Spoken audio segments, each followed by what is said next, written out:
What's going on, everybody? Brian Man here, Hands-On Auto Trading. We got ourselves a 2006 GMC Envoy. This thing is running poorly. We got the reduced power message light on, and I'm going to start it up and show you guys what we have here. You may not be able to hear it, but it's running very poorly. We got the flashing traction control light, reduced power light, check engine light. Taking a look at this thing, take a look at the list of DTCs we have here. Oops. We got the P0102, P0443, P2101, P2610, and the 1682. Guys, one of the first things I did was I hopped in my scanner here. I want to take a look at that mass airflow sensor here and see what we're reading. And check this out. Once this pops up here, I'll show you. The top down is a little bit slower with these older GMs, but I think a lot of scan tools are, to be honest with you. So you can see the mass airflow sensor is reading 1.97 grams per second. I'm going to rev this thing up just so you guys see here. We're revving this thing up and we're still at 1.9 grams per second. That can't be right now, can it? So let me turn the key off and I'll show you what I've done here. I got the key back in a run position. Engine's off, should I say. I went ahead and, let's see, I want to back probe with my scope here. I got the Pico running. This is the less expensive Pico. I go into the mass airflow sensor signal. As you see there, the yellow wire, and we have this steady voltage. Should be right around 5 volts, I think. Let me drag this cursor down. Yep, right around 5 volts, give or take. So this isn't getting pulsed to ground. We should see like a pattern getting pulsed to ground, even with the key off.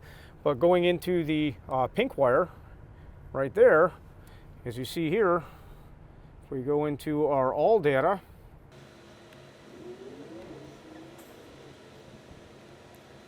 this pink wire of the mass airflow sensor should be hot anytime the key's on. If you follow this schematic back up, and scroll back up here, this is using all data. You can see here that fuse 23 underneath the hood is the one that's supposed to provide power to that. So take a look at the fuse 23. That guy lives right here. Let's go ahead and take our scope probe out and check the fuse. This is what I did so far. And check this fuse. Go ahead and you can see on the scope we have our pattern going up, and I'm going to check the other side, and you can see we have a pattern going up. So we got battery voltage there. I'm going to back probe back into that mass airflow sensor, and you see, let's see what this is reading right now. Let's get a more accurate reading. Very low voltage, 0.15 volts. I'm going to go ahead here and you can watch the scope, and what I do, I'm just grabbing this harness here, and as I wiggle this, I don't think you could catch that easily with a multimeter. You see that little up and down motion. So we do have an issue somewhere in this harness. I did not locate it yet, but I want to show you guys. I get people to say that scope doesn't help you or you don't need it, and I say baloney, because this is a whole lot better than trying to look at a multimeter. All right, guys, this might be a little easier than I thought. I'm going to go ahead and keep the scope running there. This bolt for this fuse block is loose, so I'm going to wiggle that. Because I noticed as I was wiggling in the harness, as I got up towards this way, it is definitely changing. So as you see, this bolt has like a shoulder that you can see right underneath my finger, and this one does too. This one's more solid and flat all the way down. It's getting a glare there, you can't really see, but that's what's going on. We're going to tighten those down and see what happens. All right, so we've got the scope run there. Let's go ahead and see if anything changes as we crank this down. Oh, look at that, it went up. Loose all the way. So let's go see how this vehicle starts and runs now. Let me make sure I got my stuff out of the way so we can go ahead and start it without having no issues. And also, taking a look with the key on and the mass airflow sensor here, I'm going to back probe the signal wire there. That is a nice mass airflow sensor pattern. That's what we're looking for. I'll leave this probe in here so I can see what's up.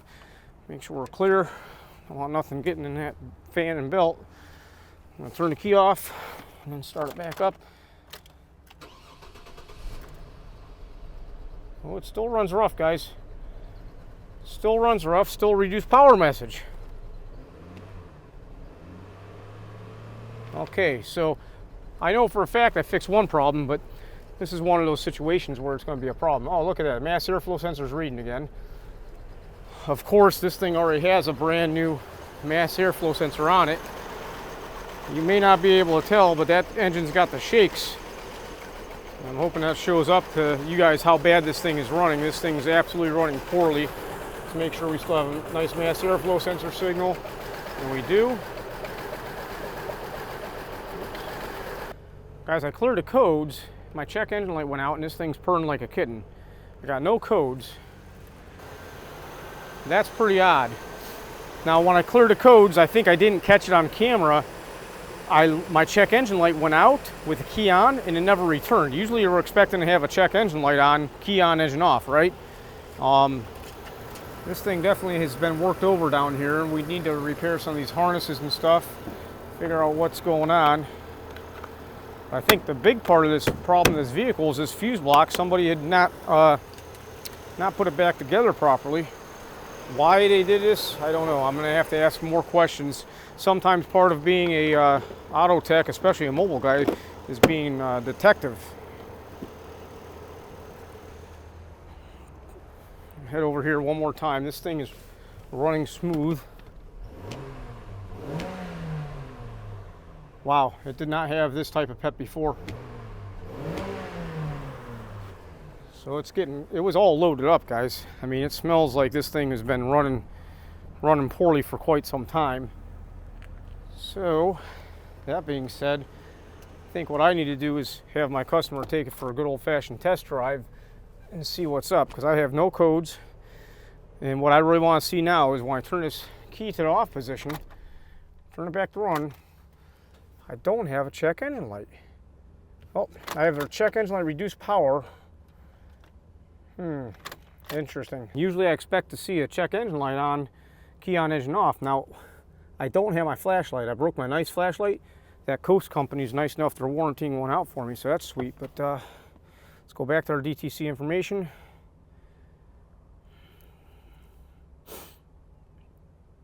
No codes. All right, I'm gonna get the shop to drive this thing.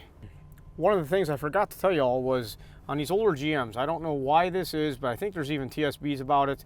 If you don't have a check engine light, you just have to leave the key off for 2 minutes and then it'll come back on.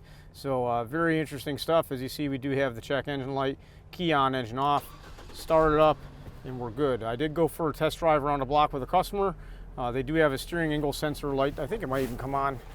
Yeah, just rotating the wheel. We do have a steering angle sensor code going on. But this thing's running really well, so I think all that was the problem was that loose fuse block. Hey, for those of you still watching, I want to go over a few tidbits of what I didn't tell you during this diagnostic procedure. Sometimes it's kind of hard to keep track of everything as you're trying to fix the car and record and hold the camera and all that. Number one is when I got to this vehicle originally, I did plug in the scan tool. I got all those codes. I did my pre-scan report. But also I did scan some data. I looked at some different data PIDs, the mass airflow sensor being one of them, but I also looked at ignition 1 voltage, poked around a few other things to see if anything jumped out at me. And also this vehicle felt like it had a single cylinder misfire. I thought it had a dead miss. Looking at the scan tool data, I did not show a single cylinder misfire. I didn't show any misfires. So I think this thing was just run really poorly because of the mass airflow sensor misjudging the fuel or whatnot. I think this thing was also all loaded up. That's why after the fixing it, or should I say tightening up the fuse block, starting this thing, it still ran poorly. I think the vehicle was all loaded up because once I cleared the codes and accelerated a few times, it cleared up and ran great. And like I said, a test drive around the block, it was good. Now I am concerned because of this thing had multiple hands into it, so I'm hoping there's no other issues. But being that we got a clean bill of health and I could wiggle those harnesses and nothing ever came up again, I think we're on the right track. Now that check engine light situation on GMs, I've had it before. I don't think it went all the way up to 2006. I thought it was the older Blazers, like the old body style Blazer, the S&T body. Not the Trailblazer Colorado style, but the old school S10 style Blazer. I remember seeing that specifically where I think even we had emissions failures, e-check failures in the state of Ohio because people would say that the check engine light wasn't on for whatever reason. But basically you just got to leave the key off for like 2 minutes and turn it back on, you'll get a check engine light. So that is a normal thing. Kind of odd. I didn't expect to see that here.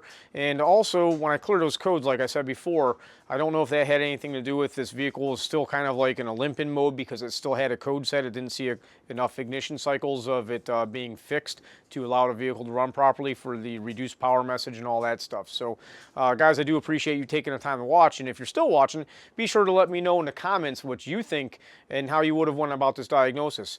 At one point during this video, I think I was going to say like you can't do this without a scope or it'd be very difficult. You could check it out with a multimeter. You could see that type of problem. I really don't think with a multimeter you can catch things like you can with a scope. There's no doubt about that. But your multimeter may be faster than mine, but mine's pretty slow. And sometimes a little glitch like that only happens for half a second, I'll never catch it with my eyes. So you guys let me know what you think. We'll talk to you later. Have a great day. Bye-bye.